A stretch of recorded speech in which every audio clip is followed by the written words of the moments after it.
Mapya ya Ruzizi, wazalendo wakombozi wa Fizi au wa DRC Congo. Hii ni Yambaletu TV na mimi ni sauti ya mzalendo. Kipindi naweka wino wangu ni umwage ile niseme mengi ya ukubwa wa udadavuzi juu ya vita vya mashariki mwa DRC na DRC yenyewe kwa ujumla. Sauti ya mzalendo inawasilisha na kupaza sauti pakubwa kulaani mfumo mbovu sana wa serikali kuruhusu majeshi ya FARDC kurudi kwenye mashamba ya vita ambayo waliyatoa kwa adui na kuyaacha kwa uzembe. Majeshi ya FARDC yameonekana kurudi kwa wingi maeneo mbalimbali yanayoshikiliwa na wazalendo kwa udanganyifu wa kuja kufanya ushirikiano na wazalendo. Ukweli usiopingika ni kwamba kwa sasa kwenye mashamba ya mapigano 90% katika vita hii, 90% ya FARDC ni wasaliti. Hivyo kuwapa nafasi ya kurudi tena kwenye miji waliohiacha ni kuwapa fursa nzuri ya kuja kueneza sumu katikati ya wazalendo. Huu ni uzembe wa hali ya juu katika vita hivi ambao unaonekana upande wa serikali. Nikienda kuacha utangulizi huu, nitaenda kukujuza kile kilicho kwenye mapigano, kile kilicho kwenye mipango ya wazalendo kwa ajili ya mazishi ya M23. Ila ngoja nipaze sauti kufikisha ujumbe wa wazalendo kwa taifa la Bukavu. Jeshi la wazalendo limetangazia wakongomani wote waishio katika mji wa Bukavu. Watu wa Bukavu wanaombwa kukaa ndani na kutokutoka nje ovyo ovyo. Maana waasi wa M23 wana mpango mbaya dhidi ya watu wa Bukavu. Mpango wa adui ni kupiga risasi ovyo ovyo kwa raia kipindi watakabiliwa na wazalendo ili watu wafe wengi na ionekane kuwa ujio wa wazalendo umeleta taharuki mjini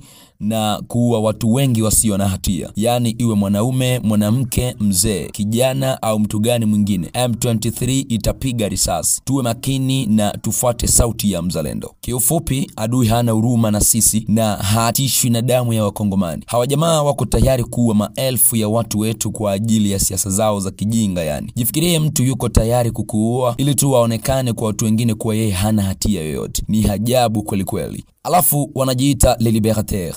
Lo, ukombozi wa kuua ovyo watu wa kwenu. Ngoja kwanza, mimi si mshabiki wa siasa za Rais Tshisekedi, ila nakumbusha watu walio kwenye miji iliyomilikiwa na waasi kuwa katika historia ya wapiganaji na wapigania uhuru wa Kongo hakuna mtu aliyekuja kutukomboa kwa kumwaga damu ya nduguze isipokuwa kwa mifumo mibovu ya utafutaji madaraka.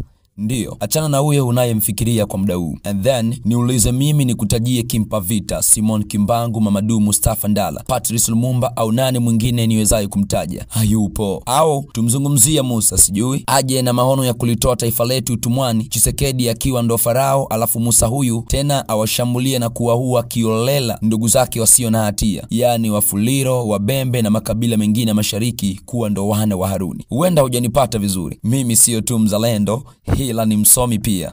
Hivyo wino wangu usikuchanganye.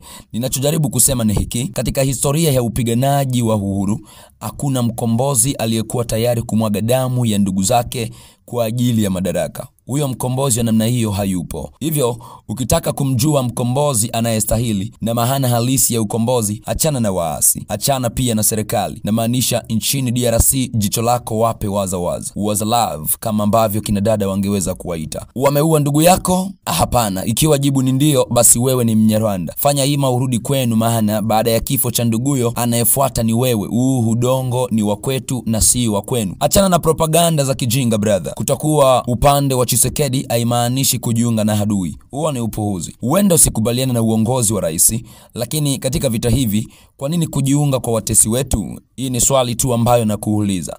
Nangaa ni kibaraka cha Mnyarwanda na hana maneno yoyote ya kutuhubiria. Captain Ibrahim Traore wa Burkina Faso alifanya mapinduzi miaka kadhaa iliyopita. Ulisikia aliua ndugu zake wangapi wasio na hatia? No, hilo halipo. Kipindi unatafuta majibu ya hayo maswali, sauti inazidi kujielekeza kwa watu wa Bukavu. Mzalendo anasema hataki kumwaga damu ya mkongomani. Ikiwa unafanya kazi mbali na nyumbani, acha kwenda kazini. Na ikiwa unafanya kazi na adui, na wewe utachukuliwa kama adui. Ikiwa unashirikiana na adui kwa namna yoyote, ikiwa unafanya kazi kwenye maofisi ya mabwana, utauawa pamoja nao. Sio vitisho, ni onyo kwa ajili ya usalama wako. Acha kukaa makundi na usitoke nyumbani kabla ya saa 2 asubuhi. Usipeleke watoto shuleni, wakati huu ni mgumu sana. Watu wa dini wajitahidi kuombea kwenye majumba yao. Uwe Mkristo au Muislamu, manake shehe, mchungaji, askofu, salia nyumbani kwako. Kiufupi, mwenye busara sitoke nyumbani. Kuhusu utakula nini, sijui nijibu nini pia. M23 ina mpango wa kufanya mauaji ili iseme ni wazalendo. Ikiwa wewe ni FARDC ulijiunga na M23 na uko Bukavu, jisalimishe haraka iwezekanavyo kwa wazalendo, maana tunakuja kuchukua Bukavu yetu na Bukavu iko sub control yetu. Milango yote ya Bukavu imefungwa. Hakuna pa kutokea. Ikiwa tutaanzisha humo ndani, hakuna pa kukimbilia.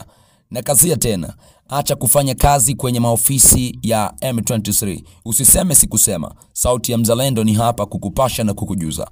Anyways, wazo la kibabe la mzee wa habari mbichi kutoka Yambalieto limekufikia pia ulipo au nikujuze? Iko hivi. Wito unatolewa juu ya ukosefu wa kiu ya uongozi kwa wazalendo. Inaonekana hawa jamaa wanakosa kabisa hamasa na kiu ya kutawala. Na huu ni udhaifu mkubwa sana kwa wazalendo. Nini tena? Wasi ndio tunakuambukiza? Hapana. Nini sasa? Ngoje nikuambie. Wazalendo wakiwa na siasa ya kiu ya uongozi ni msaada mkubwa kwao kwa maana ya kupiga na kutawala. Ila ikiwa kusonga kwao mbele ni dhaifu na hafifu sana, ni kwa sababu wanapiga ila hawatawali. Ushauri si wa kuigawa nchi, lakini wazalendo wangejitahidi kuchukua uongozi wa miji wanayoishika. Hii game ingekuwa rahisi na tamu sana. Utasema sauti ya Mzalendo inasema kitu gani? Nasema hivi, mkipiga eneo fulani, simamisheni kiongozi wa kizalendo mahali hapo. Popote mnapopiga, uwekeni kiongozi wa kizalendo asimamie, ili maeneo yote yawe upande wetu na iwe chini ya uongozi wetu. Maana yake hata baguverner wenye wataanza kuwepo wawe wazalendo. Ukweli usiopingika ni kwamba rais wetu haeleweki kwenye vita hivi. Hivyo hatua nyingine ya kushindwa ni kuendelea kumtegemea huyu bwana kwa asilimia zote. Huko pia ni kushindwa. Ikiwa hizi teritwari zote tunazoshika zingekuwa chini ya uongozi wetu, hata M23 itachemka akili. Maana hata Warundi wako tayari kusaidia wazalendo, ila ni rais wetu haeleweki. Sehemu ya kupigana anataka diplomasia. Sehemu ya diplomasia anataka kukimbia. Anapotakiwa kufanya maamuzi ni kuongea ovyo ovyo. Kwa hiyo hata majeshi yanayokuja kusaidia yanakuja kwenye vita yanakuta rais yupo kwenye diplomasia. Hii ni shida tupu. Udokezwe, uzuri wangu nikiongea hata masaa mawili bado utaendelea kunisikia. Yes, yani na kuchanganyia ladha mbalimbali, utamu lioje. Sauti ya Mzalendo. Ngoja kwanza na kusafirisha kwa Generali Maheshe pale Walungu. Mambo yamewaka huko, taarifa sijui umezipata au ndo nikujuza tena? Ikiwa ni ndio au hapana, mimi nitakujuza kwa ufupi sana. Sikia za ndani. Baadhi ya silaha nzito na za kisasa ambazo zilikuwa zimewekwa kwa ajili ya kusaidia vita vya Ukraine, Ufaransa alicheza game na mkono wa kushoto na kuikabidhi Rwanda silaha hizo. Nini sasa? Huko Walungu Generali Maheshe amemkimbiza RDF M23 kwa kumpiga barabara. Unajua kupigwa barabara? Jamaa walipigwa kipigo cha hatari. Kwa silaha zipi? AK47, mapanga, mikuki na mishale. Jamaa wakamkimbiza muasi bwana. Vipi wakipata ufadhili wa silaha serikalini? Nadhani ni ndani ya siku 2 tu game ingekuwa imeisha upesi sana. Hapo basi. Nikienda kutamatisha hili leo na kusomea na kukudokeza kidogo nilichoandika kwenye ukurasa wa mwisho kabisa wa makala yangu. Ninayo mawili. Moja la kwanza liko hapa. Madai ya Donatien Seba sijui yamekufikia juu ya vita hii au hujayasikia. Namnukuu, hata kama wanaweka vikwazo juu ya Rwanda, tutaendeleza vita hivi nchini DRC kwa sababu Joseph Kabila ana uwezo wa kufanya kila kitu. Rwanda haifadhili vita nchini DRC. Jukumu la Paul Kagame ni kutoa jeshi pekee na mabaki ni jukumu la Joseph Kabila. Ndio maana hatuogopi vikwazo vya aina yoyote kutoka kwa watu wa magharibi, alisema bwana Donatien Seba. Baada ya tamko hili naelewa kwamba maadamu Joseph Kabila yuko huru, huyu sasa ni mimi, sauti ya Mzalendo. Manake ni kusema vita hii bado ni ngumu kwa namna fulani. Maana hata Google haijui hesabu ya pesa ambazo huyu mwamba alijizolea kwa wizi nchini DRC kwa miaka 18 aliyofanya madarakani akila mema ya nchi. Hilo tuachane nalo. Rwanda inaimarisha jeshi huko Bukavu na kwenye barabara ya Nyangezi kutafuta jinsi ya kushambulia mji wa Uvira. Kufuatia hili, Generali wa FARDC Masunzu wa eneo la 3 la ulinzi alimteua kanali wa safu ya sekta ya uendeshaji Sokola ya pili huko Kivu Kusini, bwana Gervais Kambale. Watu wa Uvira wanakataa na kupinga vikali kuteuliwa huku kwa kanali Gervais Kambale kama kamanda wa operesheni katika uwanda wa Ruzizi na Uvira katika mkutano uliofanyika jana ya tarehe 5 Machi 2025 huko Uvira.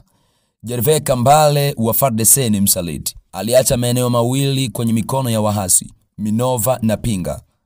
Alishiriki katika ambushi ya askari wenzake 45 wa FARDC katika sheferia Bafuliru, kijiji cha Koloholo. Ikiwa FARDC na serikali zinahitaji kulinda kusini mwa Kivu Kusini, ni lazima iweze kumleta mtu mwingine badala ya Kanali Kambale, alisema Bwana Fikiri Mashimango wa Societe Civile ya Uvira wakati wa mkutano na raia.